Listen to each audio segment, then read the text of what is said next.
Tudo bem? Certinho? Bom, hoje a gente vai falar sobre vírus, legal? Ele vem, tá no noticiário geral, tá sempre sendo citado, é importante. Fica legal, né, o vírus aqui com os receptores, maneiro. Não são vírus. Seguinte, os seres vivos, pela classificação de Whittaker, são classificados em 5 reinos: monera, protista, fungo, animais e vegetais. A característica para ser um ser vivo é ele ter metabolismo, evoluir, sofrer mutações e ter seu próprio metabolismo e formar uma célula. Legal? Então vamos lá. O vírus, ele evolui, sofre mutações, legal? Se reproduz, mas ele não tem atividade metabólica, ele não forma uma célula. Então vale para nós que o vírus, ele não é um ser vivo. Ele está no limiar entre um ser vivo e uma matéria bruta. Uma matéria bruta, ela não tem metabolismo próprio e ela vai se desenvolver, vai crescer, entre aspas, de fora para dentro, por acúmulo de matéria. Os seres vivos, eles crescem de dentro para fora, absorvendo, digerindo e multiplicando os nutrientes que você conseguiu ingerir. Então a gente cresce de dentro para fora. É uma matéria bruta de fora para dentro. O vírus também ele vai se desenvolver de fora para dentro. Então ele está no limiar entre um ser vivo e uma matéria bruta. Tá legal? Então algumas características do vírus que a gente tem que saber. Esse é o vírus que eu desenho. Eles são acelulares. São acelulares. Ou seja, não tem membrana plasmática, não tem organelas, não forma uma célula. Então não entra na classificação de um ser vivo. Ok? Outra coisa aqui, não possuem metabolismo próprio. Se eles não possuem metabolismo próprio, eles precisam obrigatoriamente invadir alguém que tenha essa atividade e que consiga fazer isso para ele. Então o vírus, ele vai escravizar o lugar onde ele entrou e obrigar todo o sistema metabólico a produzir coisas para ele. Tá legal? Isso, o nome disso é parasitismo intracelular obrigatório. Parasita intracelular obrigatório.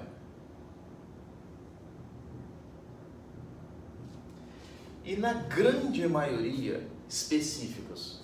Vou explicar por que daqui a pouquinho, tá legal? Ninguém fica falando assim, nossa, eu estou com uma gripe no final do intestino, ele está espirrando toda hora. Não vai. Eu estou com uma gripe na bexiga, nossa, tá toda hora a bexiga está fazendo movimentos involuntários, está fazendo xixi. Isso não acontece, porque o vírus da gripe atinge um determinado grupo de células somente, tá legal? São específicos. E eles, já que eles se reproduzem, eles possuem ácidos nucleicos.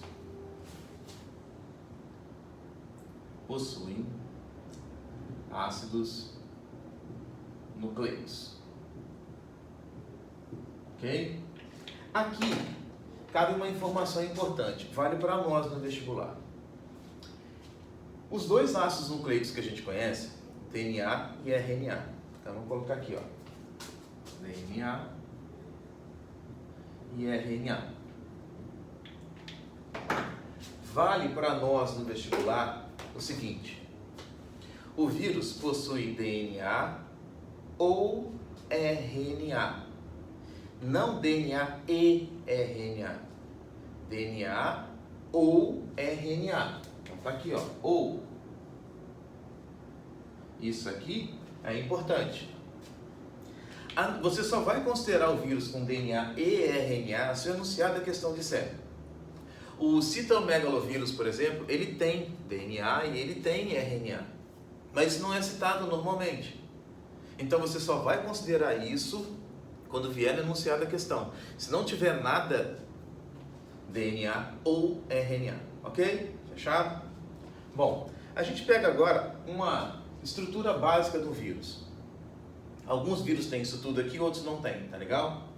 Então vamos lá. Qual é o grande lance do vírus? Proteger o seu ácido nucleico. Então está aqui, vermelho, ácido nucleico.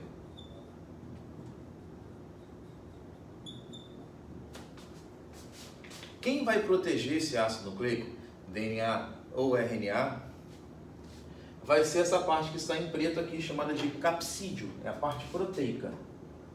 Capsídeo.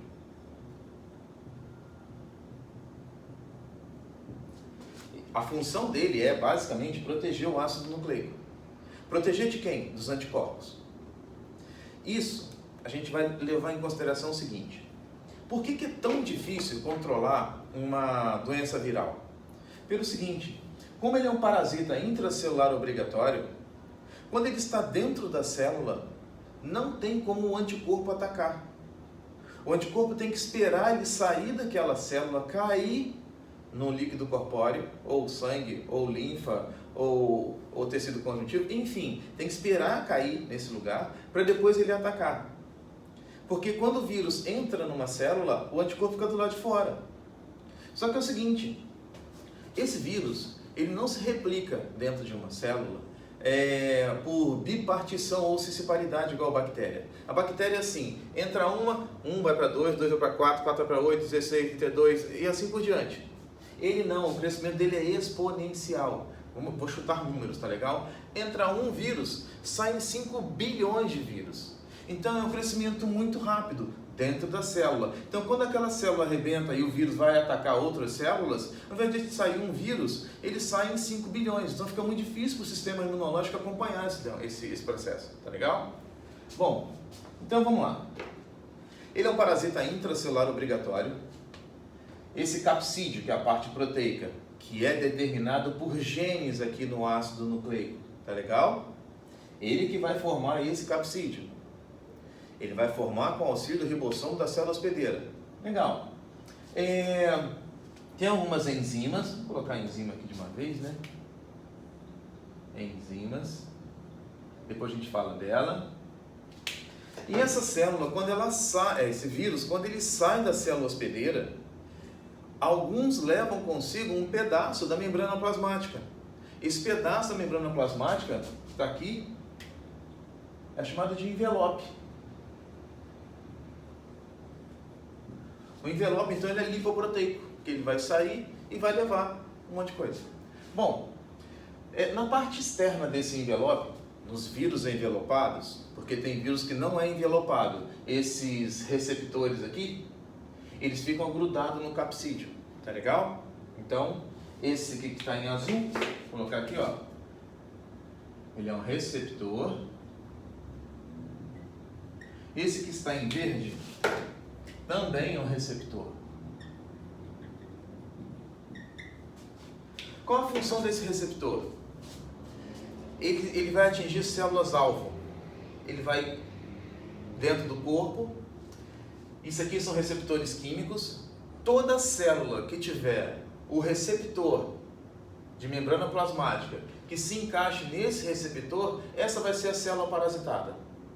Então, por isso que eles são específicos. Esses receptores não se combinam a todas as células, combinam só em algumas. Essas algumas é onde ele vai atacar.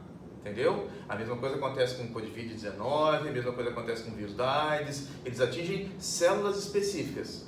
Tá legal? Vamos dar um exemplo aqui. Admita que isso aqui seja o vírus influenza. Não é, tá legal? Mas admita que seja.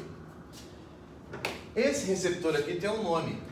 É chamado de hemaglutinina.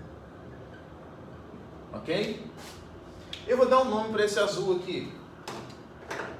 Neuroaminidase. Ok? Então, como essa hemaglutinina e esse neuroaminidase estão aqui, os genes estão aqui, podem ser genes que sofrem muitas mutações. Continuam sendo receptores, só que eles mudam um pouquinho a sua estrutura, mas continuam com o mesmo nome. Então a variável do vírus da gripe vai ser classificada de acordo com a variável dessa daqui e a variável dessa daqui. Que não precisa ficar escrevendo hemaglutinina e neuroaminidase. Eles representam como H e N. Então, exemplo, H1N1. que era o grande medo da pandemia que acabou sendo o coronavírus. É a variação número 1 da hemaglutinina e a variação número 1 da neuraminidase, que é a gripe suína. A gripe aviária, a H5N2, é a variação número 5 da hemaglutinina, a variação número 2 da neuraminidase. Legal?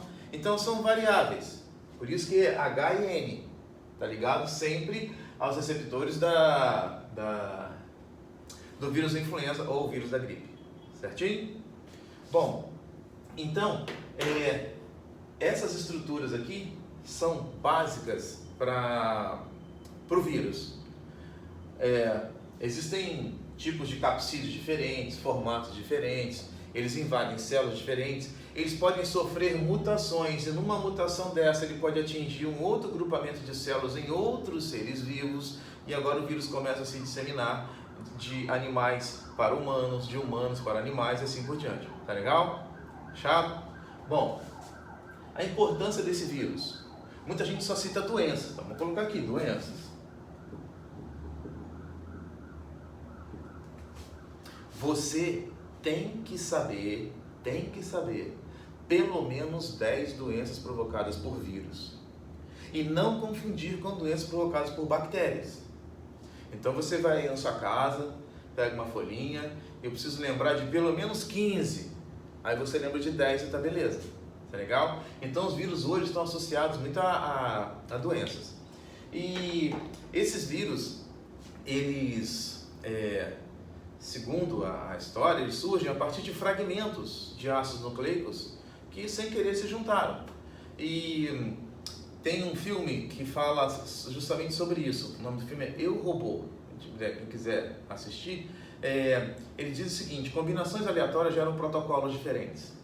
Então essas combinações aleatórias, essas mutações vão acontecendo e vão gerando vírus diferentes. Ou no caso do filme do Eu, Robô, a evolução dos robôs dentro das 3 leis de Asimov. Enfim, e assim por diante. Tá legal? Então está ligado à doença. Você tem que saber pelo menos 10 doenças provocadas por vírus. E hoje em dia tá fácil, porque está sendo falado pra caramba, tá legal? Agora, o vírus, ele é muito utilizado também como vetores para biotecnologia. Vetores em biotecnologia.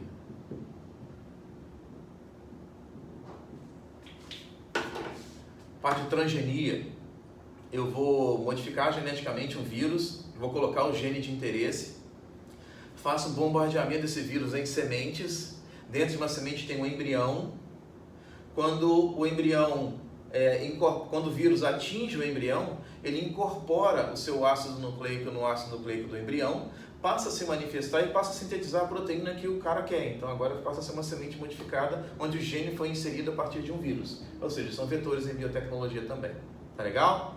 Fechado? Então a gente fecha essa primeira parte aí, a gente vai para outra parte do vírus. Tá legal? Dá um print aí na tela. Fechou?